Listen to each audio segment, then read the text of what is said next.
Dialysis करवाने के बाद जो क्रिएटिनिन डाउन होता है, ये सामान बना मैंने बाहर किया, सामान बना मैंने बाहर किया। अब किडनी तो कर नहीं सकती, तो हम क्या करते हैं कि उसे हम डायलिसिस मशीन से बाहर निकाल देते हैं। नमस्कार, मेरा नाम है डॉक्टर पुरु धवर और आज इस वीडियो में हम बात करने वाले हैं डायलिसिस के बारे में कि डायलिसिस करवाने के बाद जो क्रिएटिनिन डाउन होता है, वो वापस बढ़ता क्यों है? अक्सर पेशेंट जब डायलिसिस शुरू करते हैं तो उनको एक मिथ होता है, उनको एक ये लगता है कि डायलिसिस करवाने से खून साफ़ हो गया, अब वो साफ़ बना रहेगा, क्रिएटिनिन आगे नहीं बढ़ेगा। और जब वो दोबारा से बढ़ता हुआ देखते हैं तो बहुत ज़्यादा परेशान हो जाते हैं कि मेरे साथ क्यों हो रहा है? मैंने कल ही तो डायलिसिस करवाया था, 2 दिन पहले डायलिसिस करवाया था, फिर मेरा लेवल क्यों बढ़ रहा है? तो हम इसको आज सॉल्व करेंगे आपके लिए आसान भाषा में। तो आपको पहले अपनी बॉडी को समझना है। जब हमारी बॉडी काम कर रही होती है, हम कुछ खाना खाते हैं तो हमारी बॉडी में बहुत सारे फंक्शंस हो रहे हैं। अब उस फंक्शन के अंदर हमारा लीवर जो होता है वो बनाता है यूरिया। जब आपने खाना खाया, आपने रोटी खाई, चावल खाए, पूड़ी खाई, कुछ भी खाया, जब खाने और डाइजेस्ट होने के हमारे लीवर में गया ना, तो लीवर ने उसको जब ब्रेक डाउन किया तो उस प्रोसेस के अंदर यूरिया बनाया। इसी तरह से जब हमने खाना खाया, खाना जब हमारी मसल्स तक गया, हमारी मांसपेशियों में गया, तो हमारी मांसपेशियों को ताकत जब मिली तो उसके अंदर एक बाय प्रोडक्ट तैयार होता है जो है क्रिएटिनिन। तो ये दोनों ही चीज़ें ऐसी हैं जो हर टाइम चौबीसों घंटे आपकी बॉडी में बनती रहती है, कभी भी बंद नहीं होती। उसकी मात्रा कम या ज़्यादा हो जाती है। जैसे आपने अभी खाना खाया है तो लीवर तेज़ी से काम करेगा तो ज़्यादा यूरिया बना देगा। आपने अभी खाना आज नहीं खाया है, आपने 2 दिन की फास्टिंग की थी, लोग कम खाना खाते हैं, तो उस टाइम में यूरिया की प्रोडक्शन डाउन हो जाती है। इसी तरह से क्रिएटिनिन, अगर आप एक स्पोर्ट्समैन हैं, जिम जाते हैं, एक्सरसाइज करते हैं, तो मसल एक्टिविटी ज़्यादा होने की वजह से ज़्यादा क्रिएटिनिन आपकी बॉडी में बनता है। अगर आप कंप्यूटर पे काम करते रहते हैं, बैठे-बैठे काम करते रहते हैं, मसल्स कम हिलाते हैं, तो हमारे बॉडी में क्रिएटिनिन की मात्रा कम बनती है, मगर बनती ज़रूर है, कम या ज़्यादा डिपेंडिंग अपॉन कि हम क्या कर रहे हैं, क्या खा रहे हैं। तो ये तो आपको समझ में आ गया होगा कि चौबीसों घंटे प्रोडक्शन चलती रहती है। जब वो प्रोडक्शन 24 घंटे चल रही है तो उसकी फ़िल्ट्रेशन भी 24 घंटे चलनी चाहिए। ये सामान बना मैंने बाहर किया, सामान बना मैंने बाहर किया। तो इसके लिए काम करती हैं हमारी नॉर्मल किडनीज़। अगर आपकी किडनी नॉर्मल है तो हर टाइम काम करती रहती है। तो अगर आप स्पोर्ट्समैन भी हैं, आपकी बॉडी में क्रिएटिनिन ज़्यादा भी बनता है, तो किडनी थोड़ा-सा काम बढ़ाकर उसको बाहर कर देती है यूरिन की वजह से। मगर जब किडनी खराब होनी शुरू होती है तो क्या होता है कि किडनी काम तो कर रही होती है बट वो उस स्पीड से नहीं कर रही होती जिस स्पीड से आपकी बॉडी क्रिएटिनिन बना रही है।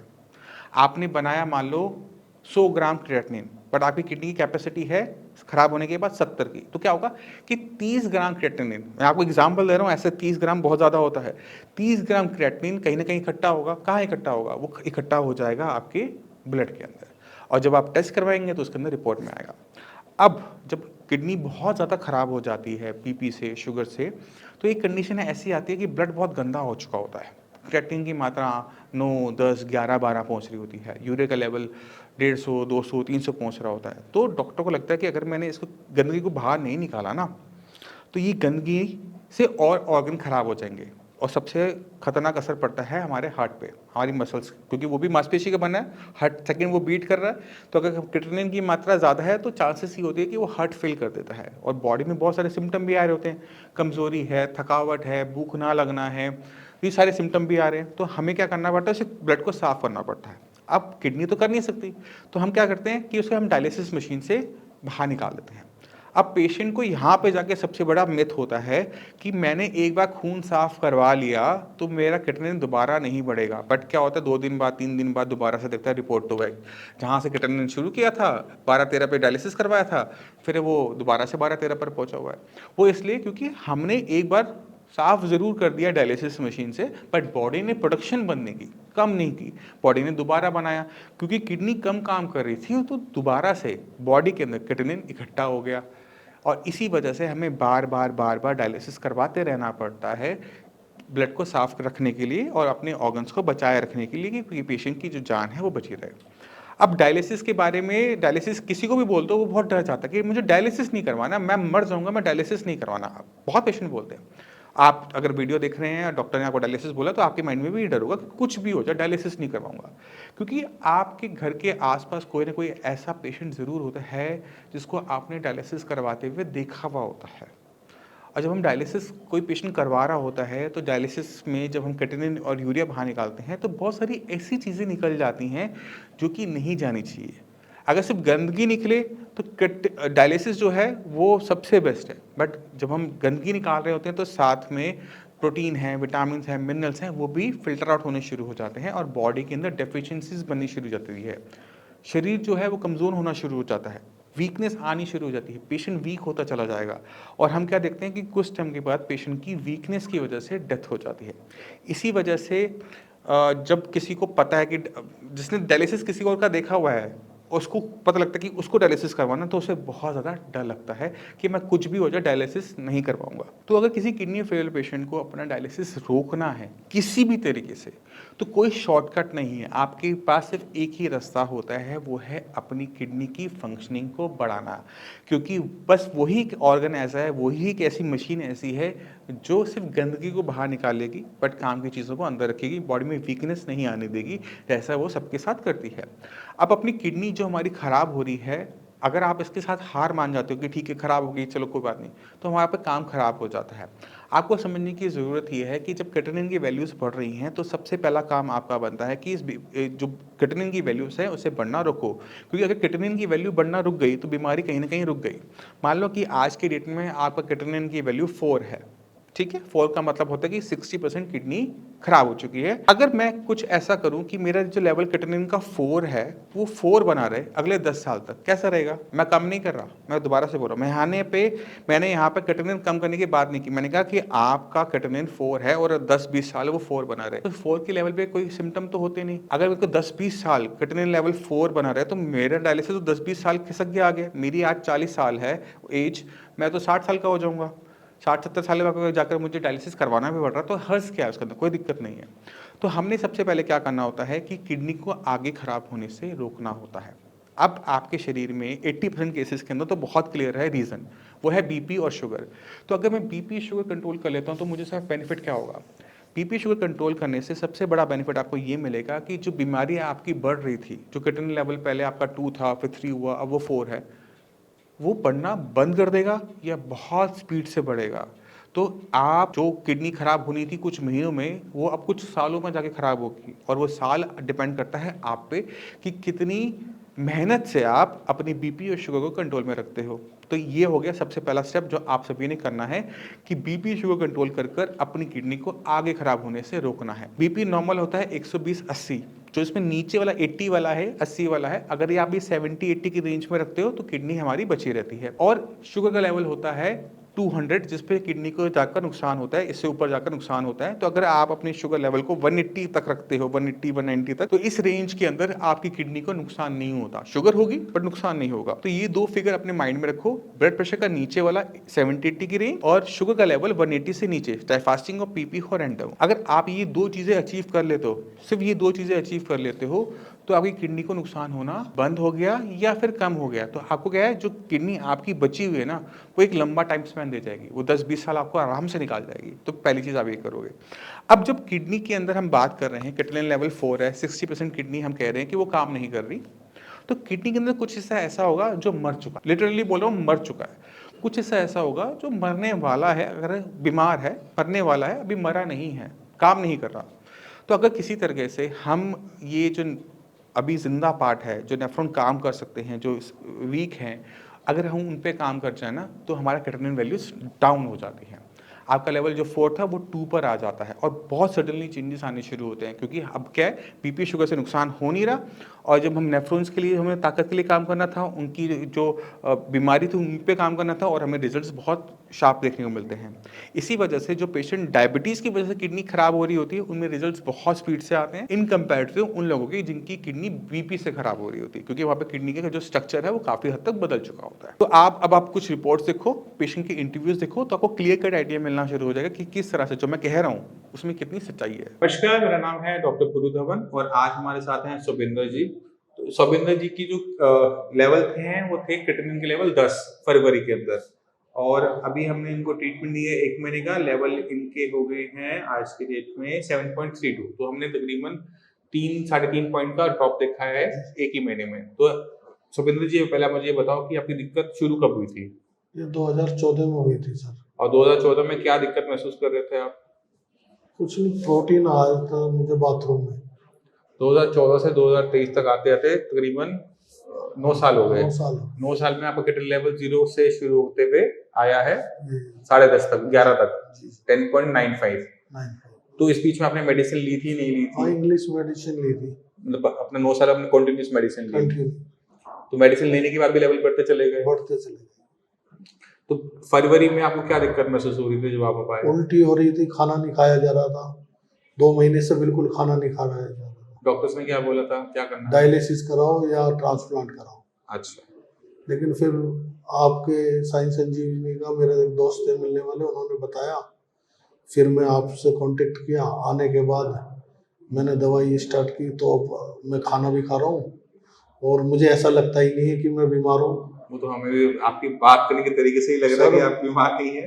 मैं तो अच्छी तरह नॉर्मल डाइट से भी अच्छा, जो लोग खाते हैं उनसे अच्छा खाता हूँ, वर्किंग करता हूँ, जॉब पे जा रहा हूँ, जॉब पे जा रहे हैं। 1 महीने से कोई वीकनेस बॉडी में? कोई वीकनेस, जो वॉमिटिंग हो रही थी, कोई वॉमिटिंग? कुछ नहीं। क्रिएटिनिन लेवल आपका आप कितना आ रहा है? 7.32। 32। ये तो सर किसी भी हॉस्पिटल में नामुमकिन था। वो आपकी बात सही है, बट आपकी जो ये बीमारी शुरू हुई थी ना, तो वो आपकी 2004 में शुरू हुई थी, क्योंकि आपको डायबिटीज बहुत लंबे टाइम से है। वो तो 15 साल से है। 15 साल से हुए। तो जब आपकी शुगर लेवल बड़े रहते हैं, 200 से ऊपर बने रहते हैं, तो शुगर लेवल हाई होने की वजह से किडनी को इम्पैक्ट जाता है, और इस बीमारी को हम कहते हैं डायबिटिक नेफ्रोपैथी। तो जब किडनी डैमेज लेना शुरू हुआ, तो हमारी शुगर, मतलब जब आपने ट्रीटमेंट लिया 9 साल एलोपैथिक का, उस बीच में आपने बस 2 गलतियां हुई थी। एक तो आपका बीपी कंट्रोल में नहीं रहा, जी सर। दूसरा आपकी शुगर कंट्रोल में नहीं रही। बीपी शुगर कंट्रोल ना होने की वजह से हमारी किडनी इम्पैक्ट, नुकसान लेती रही, और वो नुकसान धीरे धीरे बड़े बड़े होते होते किडनी लेवल 11 तक टच करवा दिया। अब आपने ध्यान क्या रखना है, वो मेरी बात ध्यान से सुनो। आपने अपनी बीपी को, खासकर नीचे वाले को, 70-80 की रेंज में रखना है।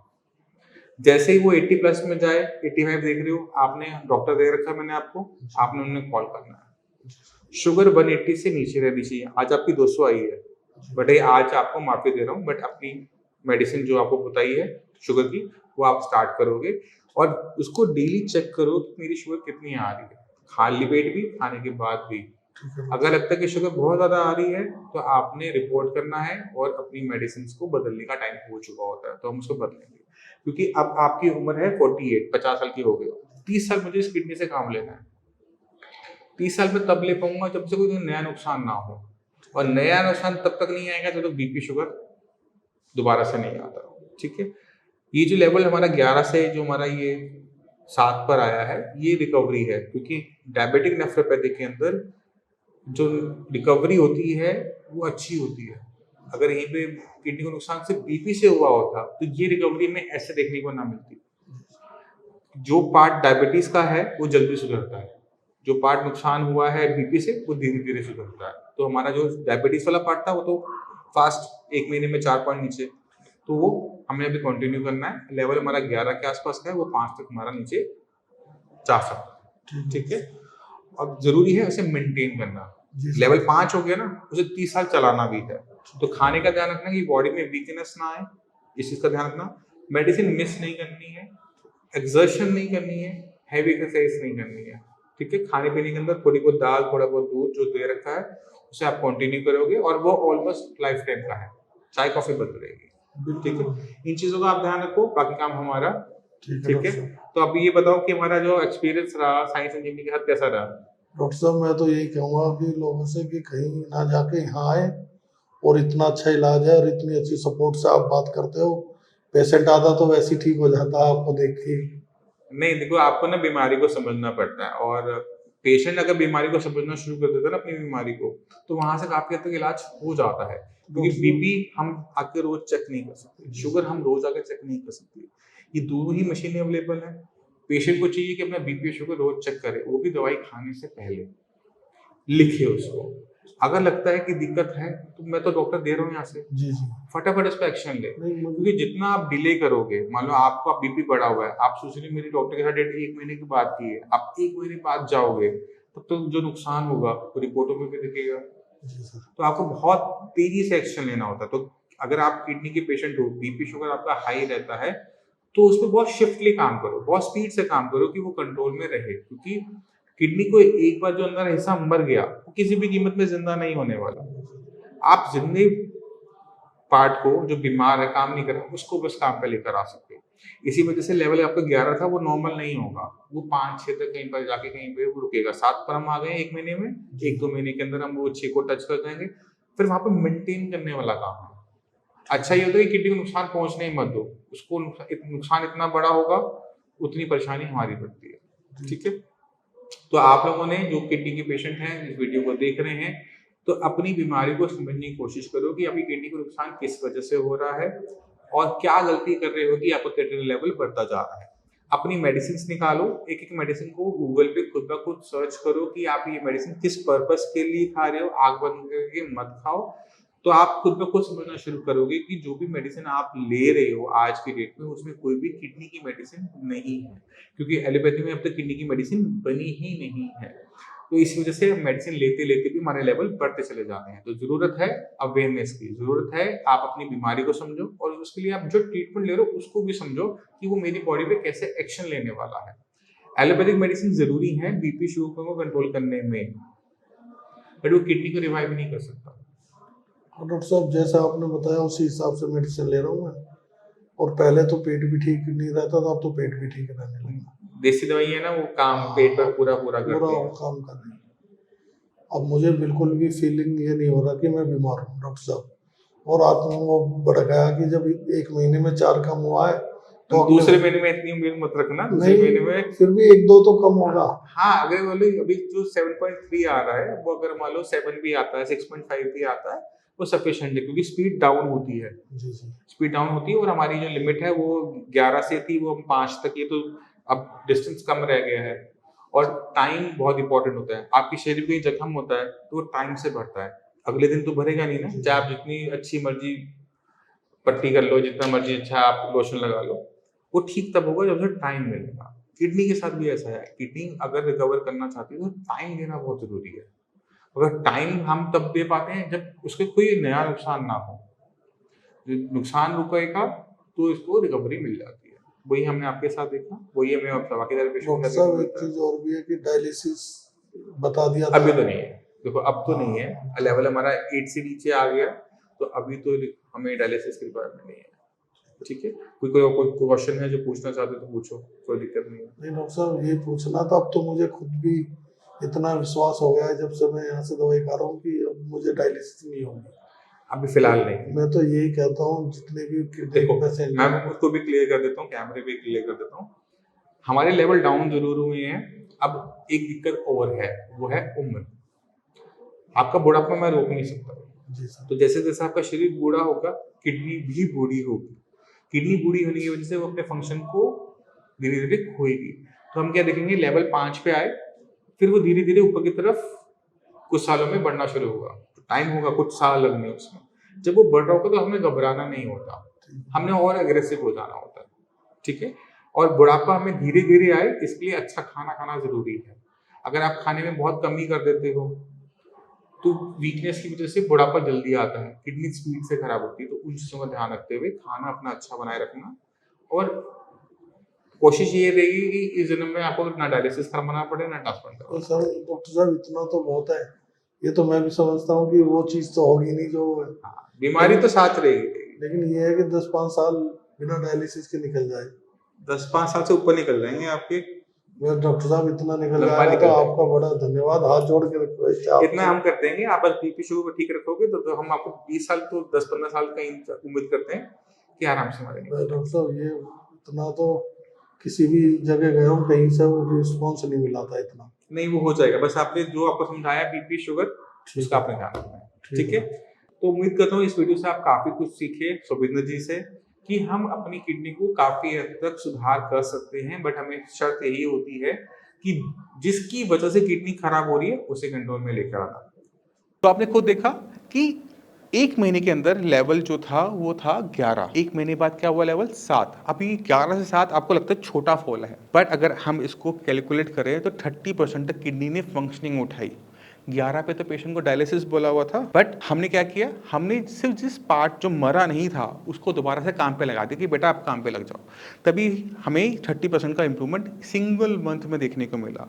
हमने बहुत ऊपर के लेवल पे स्टार्ट किया था 11 के लेवल पे। अब आप सोच रहे होगे कि 11 से 7 ही पे तो आया है, ये पूरा ठीक तो होगा नहीं।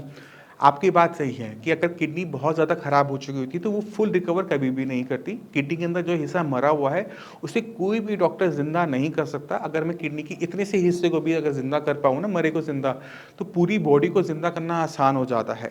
कोई मरेगा ही नहीं, क्योंकि जब भी मरेगा फिर हम मेडिसिन दे देंगे, वो दोबारा से ज़िंदा हो जाएगा।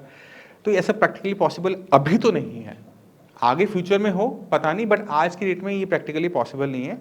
तो आपने ध्यान क्या रखना होता है कि अपनी जो किडनी की जो अंदर जो स्ट्रक्चर है, जो सेल्स हैं, जो टिश्यूज़ हैं, उनको आपने बचा के रखना होता है, उनसे अच्छा काम लेना होता है और हमें रिजल्ट्स मिलते हैं, जैसे मैंने आपको रिपोर्ट्स में भी दिखाया और टेस्टिमोनियल्स में भी दिखाया। आपको फिर भी डाउट हो तो इस चैनल पे इतने पेशेंट की वीडियोस हैं, आप एक-एक करके देखो, आपको इतना नॉलेज मिलेगी जिससे आप अपनी बीमारी को बेटर तरीके से अंडरस्टैंड करना शुरू कर दोगे। और जिस दिन आप अपनी बीमारी को अंडरस्टैंड करना शुरू कर दोगे, अपनी किडनी को अंडरस्टैंड करना स्टार्ट कर दोगे, उस दिन आप जो एक्शन लेना स्टार्ट करोगे वो आपको रिस्पॉन्ड करेगा क्रिएटिनिन और यूरिया लेवल डाउन करते हुए। फिर भी डाउट है, कुछ भी पूछना चाहते हो, मैं अवेलेबल हूँ, आप मुझसे आके मिल सकते हो, मेरे डॉक्टर से बात कर सकते हो, वो आपको पूरा हेल्प आउट करेंगे इस बीमारी से आपकी लड़ने में।